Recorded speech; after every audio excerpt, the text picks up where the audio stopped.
शुक्लाम्बरधरं विष्णुं शशिवर्णं चतुर्भुजं प्रसन्नवदनं ध्यायेत् सर्वविघ्नोपशान्तये। यस्यद्विरदवक्त्राद्याः पारिषद्यः परः शतं विघ्नं निघ्नन्ति सततं विश्वक्सेनं तमाश्रये। व्यासं वसिष्ठनप्तारं शक्तेः पौत्रमकल्मषं पराशरात्मजं वन्दे शुकतातं तपोनिधिम्। व्यासाय विष्णुरूपाय व्यासरूपाय विष्णवे नमो वै ब्रह्मनिधये वासिष्ठाय नमो नमः। अविकाराय शुद्धाय नित्याय परमात्मने सदैकरूपरूपाय विष्णवे सर्वजिष्णवे। यस्य स्मरणमात्रेण जन्मसंसारबन्धनात् विमुच्यते नमस्तस्मै विष्णवे प्रभविष्णवे। ॐ नमो विष्णवे प्रभविष्णवे। श्रीवैशम्पायन उवाच श्रुत्वा धर्मानशेषेण पावनानि च सर्वशः युधिष्ठिरः शान्तनवं पुनरेवाभ्यभाषत। युधिष्ठिर उवाच किमेकं दैवतं लोके किं वाप्येकं परायणं स्तुवन्तः कं कमर्चन्तः प्राप्नुयुर्मानवाः शुभम्। को धर्मः सर्वधर्माणां भवतः परमो मतः किं जपन्मुच्यते जन्तुर्जन्म संसारबन्धनात्। श्रीभीष्म उवाच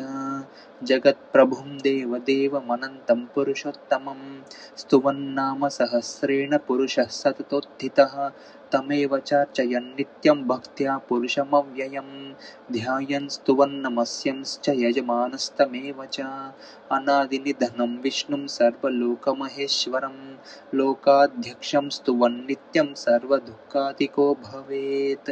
ब्रह्मण्यं सर्वधर्मज्ञं लोकानां कीर्तिवर्धनं लोकनाथं महद्भूतं सर्वभूतभवोद्भवम्। एष मे सर्वधर्माणां धर्मोऽधिकतमो मतः यद्भक्त्या पुण्डरीकाक्षं स्तवैरर्चेन्नरः सदा। परमं यो महत्तेजः परमं यो महत्तपः परमं यो महद्ब्रह्म परमं यः परायणम्। पवित्राणां पवित्रं यो मङ्गलानां च मङ्गलं दैवतं देवतानां च भूतानां यो व्ययः पिता। यतः सर्वाणि भूतानि भवन्त्यादियुगागमे यस्मिंश्च प्रलयं यान्ति पुनरेव युगक्षये तस्य लोकप्रधानस्य जगन्नाथस्य भूपते विष्णोर्नाम सहस्रं मे शृणु पापभयापहम्। यानि नामानि गौणानि विख्यातानि महात्मनः ऋषिभिः परिगीतानि तानि वक्ष्यामि भूतये। ऋषिर्नाम्नां सहस्रस्य वेदव्यासो महामुनिः छन्दोनुष्टुप् तथा देवो भगवान् देवकीसुतः अमृतांशूद्भवो बीजं शक्तिर्देवकीनन्दनः त्रिसामा हृदयं तस्य शान्त्यर्थे विनियुज्यते। विष्णुं जिष्णुं महाविष्णुं प्रभविष्णुं महेश्वरम् अनेकरूपदैत्यान्तं नमामि पुरुषोत्तमम्। अस्य श्रीविष्णोर्दिव्यसहस्रनामस्तोत्रमहामन्त्रस्य श्रीवेदव्यासो भगवान् ऋषिः अनुष्टुप् छन्दः श्रीमहाविष्णुः परमात्मा श्रीमन्नारायणो देवता अमृतांशूद्भवो भानुरिति देवकीनन्दनः षष्ठेति शक्तिः उद्भवक्षोभनो देव इति परमो मन्त्रः शङ्खभृन्नन्दकी चक्रीति कीलकं शाङ्गधन्वा गदाधर इत्यस्त्रं रथाङ्गपाणिरक्षोभ्य इति नेत्रं त्रिसामा सामगः सामेति कवचम् आनन्दं परब्रह्मेति योनिः ऋतुः सुदर्शनः काल इति दिग्बन्धः श्रीविश्वरूप इति ध्यानं श्रीमहाविष्णुप्रीत्यर्थे सहस्रनामजपे विनियोगः। करन्यासः विश्वं विष्णुर्वषट्कार इति अङ्गुष्ठाभ्यां नमः अमृतांशूद्भवो भानुरिति तर्जनीभ्यां नमः ब्रह्मण्यो ब्रह्मकृत् ब्रह्मेति मध्यमाभ्यां नमः सुवर्णबिन्दुरक्षोभ्य इति अनामिकाभ्यां नमः निमिषो निमिषस्रग्विति कनिष्ठिकाभ्यां नमः रथाङ्गपाणिरक्षोभ्य इति करतलकरपृष्ठाभ्यां नमः। अङ्गन्यासः सुव्रतः सुमुखः सूक्ष्म इति ज्ञानाय हृदयाय नमः सहस्रमूर्ति विश्वात्मा इति ऐश्वर्याय शिरसे स्वाहा सहस्राक्षः सप्तजिह्वा इति शक्त्यै शिखायै वषट् त्रिसामा सामगः सामेति बलाय कवचाय हुम् रथाङ्गपाणिरक्षोभ्य इति नेत्राभ्यां वौषट् शाङ्गधन्वा गदाधर इति वीर्याय अस्त्राय फट् ऋतुसुदर्शनः काल इति दिग्बन्धः ध्यानम् क्षीरोधन्वत्प्रदेशे शुचिमणिविलसत्सैकते मौक्तिकानां मालाक्लुप्तासनस्थस्फटिकमणिनिभैर्मौक्तिकैर्मण्डिताङ्गः शुभ्रैरभ्रैरदभ्रैरुपरि विरचितैर्मुक्तपीयूषवर्षैः आनन्दीनः पुनीयादरिनलिनकदा शङ्खपाणिर्मुकुन्दः भूः पादौ यस्य नाभिर्वेदसुरनिलश्चन्द्रसूर्यौ च नेत्रे कर्णावाशाः शिरोद्यौर्मुखमपि दहनो यस्य वास्तेयमब्धिः अन्तस्थं यस्य विश्वं सुरनरखगो भोगी गन्धर्वदैत्यैः चित्रं रम्यते तं त्रिभुवनवपुषं विष्णुमीशं नमामि। ॐ नमो भगवते वासुदेवाय। शान्ताकारं भुजगशयनं पद्मनाभं सुरेशं विश्वाधारं गगनसदृशं मेघवर्णं शुभङ्गं लक्ष्मीकान्तं कमलनयनं योगिहृद्ध्यानगम्यं वन्दे विष्णुं भवभयहरं सर्वलोकैकनाथं मेघश्यामं पीतकौशेयवासं श्रीवत्साङ्कं कौस्तुभोद्भासिताङ्गं पुण्योपेतं पुण्डरीकायताक्षं विष्णुं वन्दे सर्वलोकैकनाथं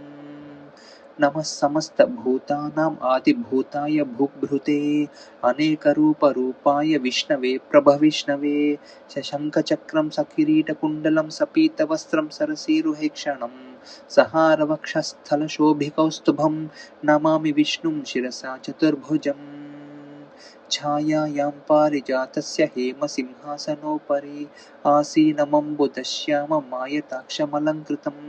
चन्द्राननं चतुर्बाहुं श्रीवत्साङ्कितवक्षसं रुक्मिणी सत्यभामाभ्यां सहितं कृष्णमाश्रये। हरिः ॐ। विश्वं विष्णुर्वषट्कारो भूतभव्यभवत्प्रभुः भूतकृद्भूतभृद्भावो भूतात्मा भूतभावनः भूतात्मा परमात्मा च मुक्तानां परमागतिः अव्ययः पुरुषः साक्षी क्षेत्रज्ञोऽक्षर एव च योगो योगविदां नेता प्रधानपुरुषेश्वरः नारसिंहवपुः श्रीमान् केशवः पुरुषोत्तमः सर्वः शर्वः शिवस्थाणुर्भूतादिर्निधिरव्ययः सम्भवो भावनो भर्ता प्रभवः प्रभुरीश्वरः स्वयंभूः शम्भुरादित्यः पुष्कराक्षो महास्वनः अनादिनिधनो धाता विधाता धातुरुत्तमः अप्रमेयो ऋषिकेशः पद्मनाभोऽमरप्रभुः विश्वकर्मा मनुस्त्वष्टा स्तविष्ठस्तविरो ध्रुवः अग्राह्यः शाश्वतः कृष्णो लोहिताक्षः प्रतर्दनः प्रभूतस्त्रिककुब्धाम पवित्रं मङ्गलं परम् ईशानः प्राणदः प्राणो ज्येष्ठः श्रेष्ठः प्रजापतिः हिरण्यगर्भो भूगर्भो माधवो मधुसूदनः ईश्वरो विक्रमी धन्वी मेधावी विक्रमः क्रमः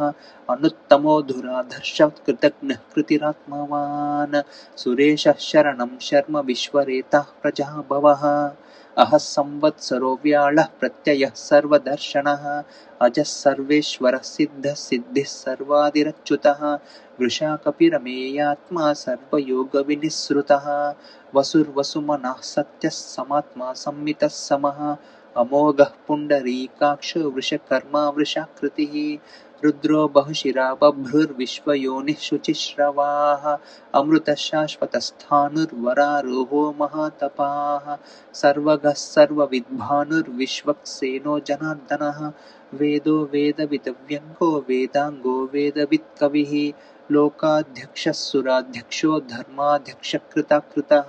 चतुरात्मा चतुर्व्यूहश्चतुर्दंष्ट्रश्चतुर्भुजः भ्राजिष्णुर्भोजनं भोक्ता सहिष्णुर्जगदादिजः अनघो विजयो जेता विश्वयोनिः पुनर्वसुः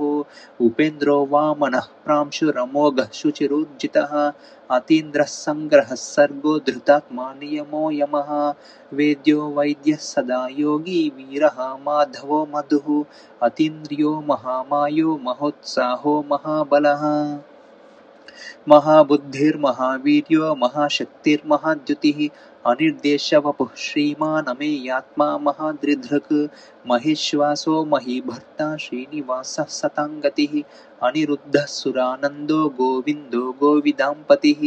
मरीचिर्दमनो हंसः सुपर्णो भुजगोत्तमः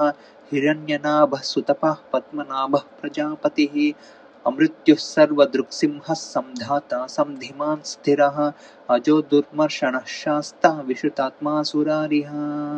गुरुर्गुरुतमोद्धाम सत्यः सत्यपराक्रमः निमिषो निमिषस्रग्वी वाचस्पतिरुदारधीः अग्रणी ग्रामणिः श्रीमान् न्यायो नेता समीरणः सहस्रमूर्धा विश्वात्मा सहस्राक्षः सहस्रपात् आवर्तनो निवृत्तात्मा संवृतः सम्प्रमर्दनः अहः संवर्तको वह्निरनिलो धरणीधरः सुप्रसादः प्रसन्नात्मा विश्वधृग्विश्वभुग्विभुः सत्कर्ता सत्कृतः साधुर्जह्नुर्नारायणो नरः असङ्ख्येयो प्रमेयात्मा विशिष्टः शिष्टकृच्छुचिः सिद्धार्थः सिद्धसङ्कल्पः सिद्धिदः सिद्धिसाधनः वृषा हि वृषभो विष्णुर्वृषपर्वा वृषोदरः वर्धनो वर्धमानश्च विविक्तः श्रुतिसागरः सुभुजो दुर्धरो वाग्मी महेन्द्रो वसुदो वसुः नैकरूपो बृहद्रूपः सिपिविष्ठः प्रकाशनः ओजस्तेजो द्युतिधरः प्रकाशात्मा प्रतापनः रुद्धः स्पष्टाक्षरो मन्त्रश्चन्द्रांशुर्भास्करद्युतिः अमृतांशुद्भवो भानुः शशबिन्दुः सुरेश्वरः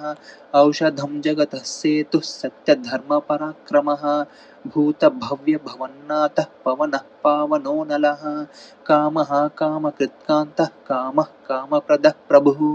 युगादिकृद्युगावर्तो नैकमायो महाशनः अदृश्यो व्यक्तरूपश्च सहस्रजिदनन्तचित् इष्टो विशिष्टः शिष्टेष्टः शिखण्डी नहुषो वृषः क्रोधः क्रोधकृत्कर्ता विश्वबाहुर्महीधरः अच्युतः प्रतितः प्राणः प्राणदो वासवानुजः अपां निधिरधिष्ठानमप्रमत्तः प्रतिष्ठितः स्कन्दः स्कन्दधरो धुर्यो वरदो वायुवाहनः वासुदेवो बृहद्भानुरादिदेवः पुरन्धरः अशोकस्तारणस्तारः शूरः शौरिर्जनेश्वरः अनुकूलः शतावर्तः पद्मी पद्मनिभेक्षणः पद्मनाभोरविन्दाक्षः पद्मगर्भः शरीरभृत् महर्दिरुद्धो वृद्धात्मा महाक्षो गरुडध्वजः अतुलशरभो भीमः समयज्ञो हविर्हरिः सर्वलक्षणलक्षण्यो लक्ष्मीवान् समितिञ्जयः वीक्षरो रोहितो मार्गो हेतुर्दामोदरः सहः महीधरो महाभागो वेगवानमिताशनः उद्भवक्षोभनो देवः श्रीगर्भः परमेश्वरः करणं कारणं कर्ता विकर्ता गहनो गुहः व्यवसायो व्यवस्थानः संस्थानस्थानदो ध्रुवः परर्दिः परमस्पष्टः तुष्टः पुष्टः सुभेक्षणः रामो विरामो विरजो मार्गो नेयो नयो नयः वीरः शक्तिमतां श्रेष्ठो धर्मो धर्मविदुत्तमः वैकुण्ठः पुरुषः प्राणः प्राणदः प्रणवः पृथुः हिरण्यगर्भः शत्रुघ्नो व्याप्तो वायुरधोक्षजः ऋतुः सुदर्शनः कालः परमेष्ठी परिग्रहः उग्रः संवत्सरो दक्षो विश्रामो विश्वदक्षिणः विस्तारस्थावरस्थाणुः प्रमाणं बीजमव्ययम् अर्थोऽनर्थो महाकोशो महाभोगो महाधनः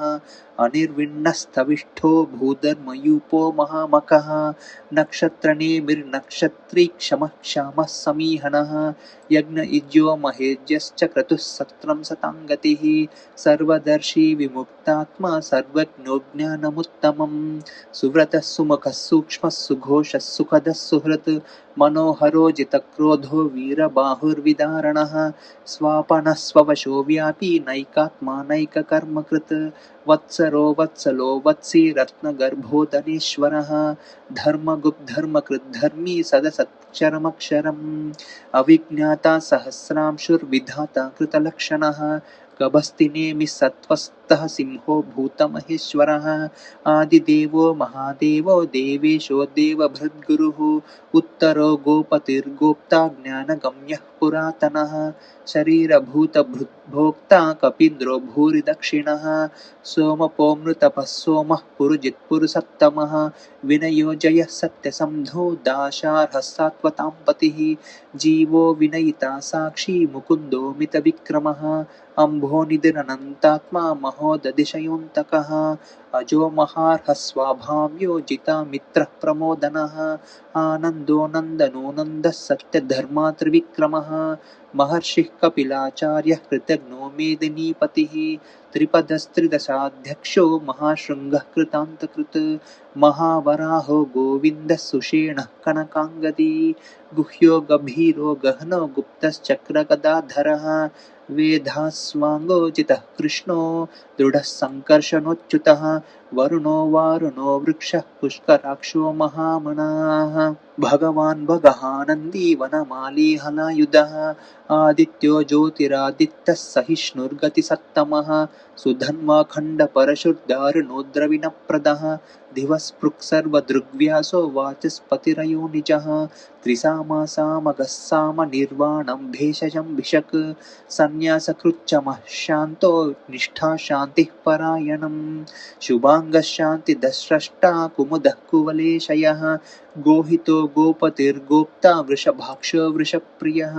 अनिवर्ती निवृत्तात्मा संक्षेप्ताक्षेमकृच्छिवः श्रीवत्सवक्षः श्रीवासः श्रीपतिः श्रीमताम्बरः श्रीधः श्रीशः श्रीनिवासः श्रीनिधिः श्रीविभावनः श्रीधर श्रीकर श्रेयः श्रीमान् लोकत्रयाश्रयः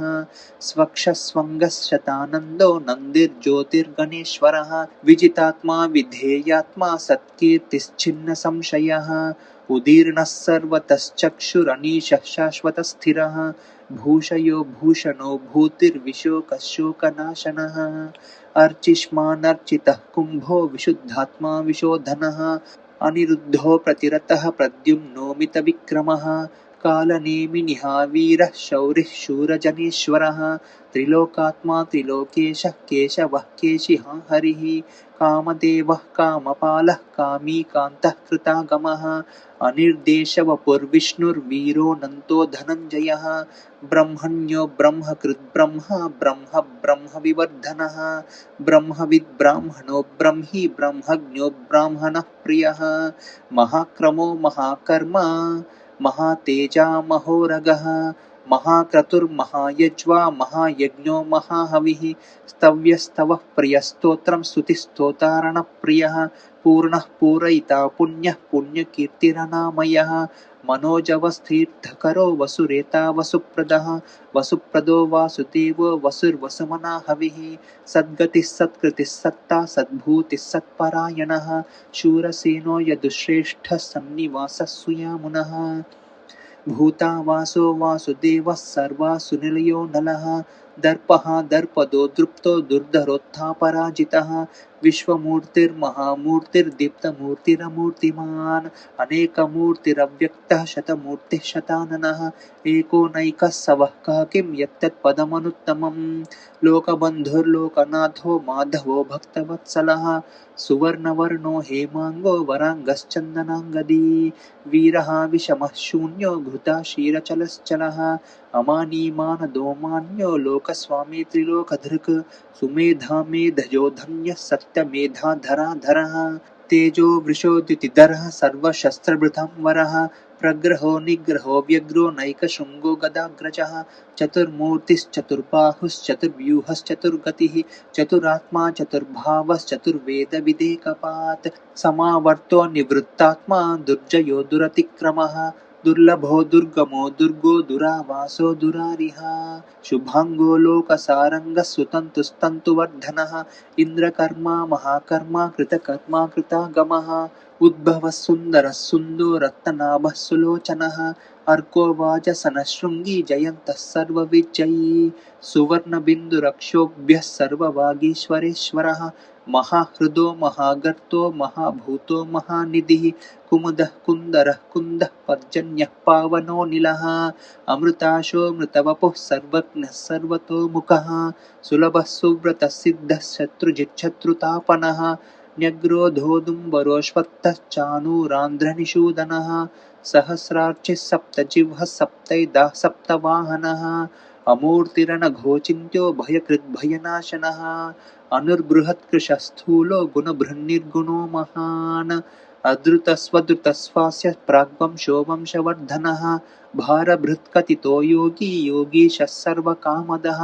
आश्रमश्रमणक्षामः सुपर्णो वायुवाहनः धनुर्धरो धनुर्वेदो दण्डो दमयिता दमः अपराजितः सर्वसहो नियन्ता नियमो यमः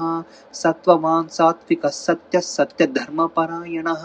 अभिप्रायः प्रियार्होर्ह प्रियकृत्प्रीतिवर्धनः विहाय स गतिर्ज्योतिः सुरुचिर्हुतभुग्विभुः रविर्विरोचनः सूर्यः सविता रविलोचनः अनन्तो हुतभुग्भोक्ता सुखदो नैकजोऽग्रजः अनिर्विण्णः सदामर्षि लोकधिष्ठानमद्भुतः सनातनतमः कपिलः कपिरव्ययः स्वस्तिदस्वस्तिकृत् स्वस्तिः स्वस्तिभुक् स्वस्ति दक्षिणः अरौद्रः कुण्डलीचक्री विक्रम्योर्जितशासनः शब्दातिगः शब्दसः शिशिरः शर्वरीकरः अक्रूरः पेशलो दक्षो दक्षिणः क्षमिनाम्बरः विद्वत्तमो वीतभयः पुण्यश्रवणकीर्तनः उत्तारणो दुष्कृतिः पुण्यो दुःस्वप्ननाशनः वीरः रक्षणः समतो जीवनः पर्यवस्थितः अनन्तरूपोऽनन्तश्रीर्जितमन्युर्भयापहः चतुरश्लोकभीरात्मा विदिशो व्यादिशो दिशः अनादिर्भूर्भुवो लक्ष्मीः सुवीरो रुचिरङ्गदः जननो जनजन्मादिर्भीमो भीमपराक्रमः आधारनिलयो धाता पुष्पहासः प्रजागरः ऊर्ध्वगः सत्पथाचारः प्राणदः प्रणवः प्रणः प्रमाणं प्राणनिलयः प्राणभृत् प्राणजीवनः तत्त्वं तत्त्वविदेकात्मा जन्म मृत्युजरातिगः भूर्भुवः स्वस्तरुस्तारः सविता प्रपितामहः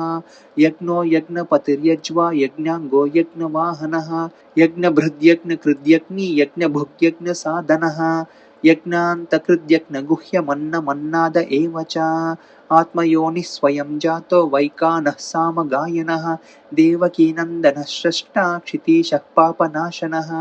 शङ्खबृन्नन्दकी चक्री शार्ङ्गधन्वा गदाधरः रथाङ्गपाणिरक्षोभ्यः सर्वप्रहरणायुधः श्रीसर्वप्रहरणायुध ॐ नम इति वनमाली गदेशाङ्गी शङ्खी चक्री च नन्दकी श्रीमान्नारायणो विष्णुर्वासुदेवोऽभिरक्षतु वनमाली गदेशाङ्गी शङ्खी चक्री च नन्दकी श्रीमान्नारायणो विष्णुर्वासुदेवोऽभिरक्षतु वनमाली गदेशाङ्गी शङ्खी चक्री च नन्दकी श्रीमान्नारायणो विष्णुर्वासुदेवोऽभिरक्षतु श्रीवासुदेवोऽभिरक्षतु ॐ नम इतीदं कीर्तनीयस्य केशवस्य महात्मनः नाम्नां सहस्रं दिव्या नामशेषेण प्रकीर्तितं य इदं शृणुयान्नित्यं यश्चापि परिकीर्तयेत् नाशुभं प्राप्नुयात् किञ्चित् सोमुत्रेह च मानवः वेदान्तको ब्राह्मणः स्यात् क्षत्रियो विजयी भवेत् वैश्यो धनसमृद्धः स्यात् शूद्रः सुखमवाप्नुयात् धर्मार्थी प्राप्नुयात् धर्ममर्थार्थी चार्थमाप्नुयात् कामानवाप्नुयात् कामी प्रजार्थी प्राप्नुयात् प्रजाम् भक्तिमान् यः सदोत्थाय शुचिस्तद्गतमानसः सहस्रं वासुदेवस्य नाम्नामेतत् प्रकीर्तयेत् यशः प्राप्नोति विपुलं याति प्राधान्यमेव च अचलां श्रियमाप्नोति श्रेयः प्राप्नोत्यनुत्तमम् न भयं क्वचिदाप्नोति वीर्यं तेजश्च विन्दति भवत्यरोगोद्युतिमान् बलरूपगुणान्वितः रोगार्तो मुच्यते रोगात् बद्धो मुच्येत बन्धनात् भयान्मुच्येत भीतस्तु मुच्येतापन्न आपदः दुर्गान्यति तरत्याशु पुरुषः पुरुषोत्तमम् स्तुवन्नाम सहस्रेण नित्यं भक्तिसमन्वितः वासुदेवाश्रयो मर्त्यो वासुदेवपरायणः सर्वपापविशुद्धात्मा याति ब्रह्म सनातनम् न वासुदेवभक्तानामशुभं विद्यते क्वचित् जन्ममृत्युजराव्याधिभयं नैवोपजायते इमं स्तवमधीयान् श्रद्धा भक्तिसमन्वितः युज्येतात्मसुखक्षान्तिश्रीधृतिस्मृतिकीर्तिभिः न क्रोधो न च मात्सर्यं न लोभो न शुभामतिः भवन्ति कृतपुण्यानां भक्तानां पुरुषोत्तमे द्यौः स चन्द्रार्कनक्षत्राखं दिशो भूर्महो दधिः वासुदेवस्य वीर्येण विधृतानि महात्मनः ससुरासुरगन्धर्वं सयक्षोरगराक्षसं जगद्वशे वर्ततेदं कृष्णस्य सचराचरम् इन्द्रियाणि मनोबुद्धिः सत्त्वं तेजो बलं धृतिः वासुदेवात्मकान्याहुः क्षेत्रं क्षेत्रज्ञ एव च सर्वागमानामाचारः प्रथमं परिकल्पते आचारप्रभवो धर्मो धर्मस्य प्रभुरच्युतः ऋषयः पितरो देवा महाभूतानि धातवः जङ्गमाजङ्गमं चेदं जगन्नारायणोद्भवम् योगो ज्ञानं तथा साङ्ख्यं विद्या शिल्पादिकर्म च वेदाः शास्त्राणि विज्ञानमेतत् सर्वं जनार्दनात् एको विष्णुर्महद्भूतं पृथग्भूतान्यनेकशः त्रीं लोकान् व्याप्य भूतात्मा भुङ्क्ते विश्वभुगव्ययः इमं स्तवं भगवतो विष्णोर्व्यासेन कीर्तितं पठेद्य इच्छेत् पुरुषः श्रेयः प्राप्तुं सुखानि च विश्वेश्वरमजं देवं जगतः प्रभुमव्ययं भजन्ति ये पुष्कराक्षं न ते यान्ति पराभवम् ॐ नम इति। अर्जुन उवाच पद्मपत्रविशालाक्ष पद्मनाभसुरोत्तम भक्तानामनुरक्तानां त्राता भवजनार्दन। श्रीभगवानुवाच यो मां नाम सहस्रेण स्तोतुमिच्छति पाण्डव सोऽहमेकेन श्लोकेन स्तुत एव न संशय ॐ नम इति। व्यास उवाच वासनाद्वासुदेवस्य वासितं भुवनत्रयं सर्वभूतनिवासोऽसि वासुदेव नमोऽस्तु ते। श्रीवासुदेव नमोऽस्तुत ॐ नम इति। पार्वत्युवाच केनोपायेन लघुना विष्णोर्नाम सहस्रकं पठ्यते पण्डितैर्नित्यं श्रोतुमिच्छाम्यहं प्रभो। ईश्वर उवाच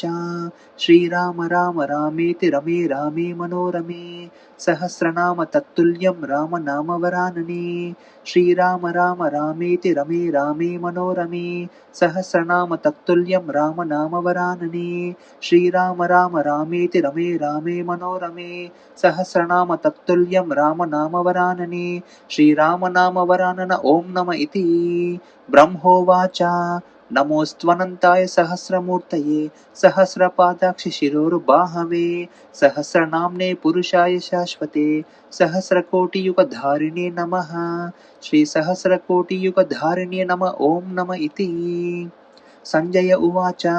यत्र योगेश्वरः कृष्णो यत्र पार्थो धनुर्धरः तत्र श्रीर्विजयो भूतिर्ध्रुवा नीतिर्मतिर्मम। श्रीभगवानुवाच अनन्याश्चिन्तयन्तो मां ये जनाः पर्युपासते